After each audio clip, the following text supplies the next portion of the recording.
In a percent problem, you should be able to find either the part, if you have the percent and the whole or total, or find the whole if you have the part and the percent. There are two ways we'll be solving these problems. One, with a model or with the percent bars, or two, with equations where there's a variable that you need to solve for. Here's an example. We're looking for the part. So what is 30% of 800? One way to solve this is to draw a percent bar. We know our total is 800, and we're looking for 30%. Well, we know 10% of 800 is 80, so then we can say 80 times 3, because 10 times 3 is 30, 80 times 3 is 240. So 240 is 30% of 800. We could also solve this with an equation. So it says, what is 30% of 800? Of usually means multiply. So what is A equals, A is our variable, 0.30 times 800. And then we would just multiply those two numbers together and get the same answer, 240. Here's an example where we're trying to find the whole. So we know 24 is 40% of some whole.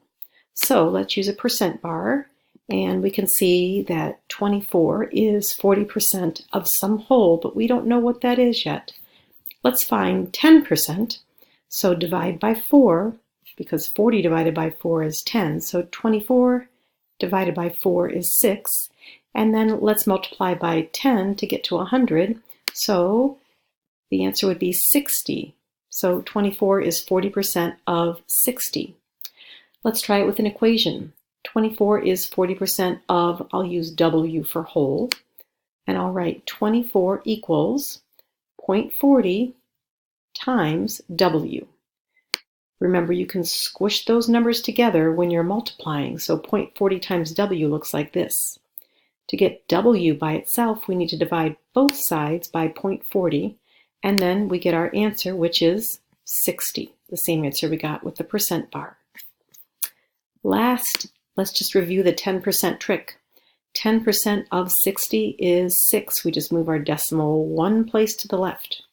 10% of 612, remember if you don't see the decimal, it's hiding at the end, is 61.2. I just moved the decimal one place to the left.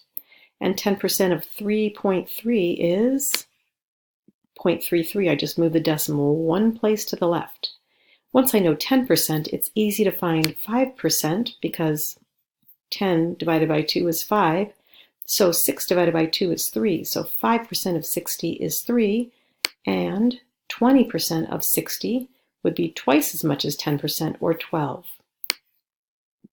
Remember, we also found that if you want to find 15% of 60, you could find 10% and 5% and add them together to get 15%. So if you're at Olive Garden and you want to leave your waiter a tip, you could find 10% of 60, which we know is 6, and you could find 5% of 60, which we know is 3, and add them together and get 9. So 15% of 60 is 9.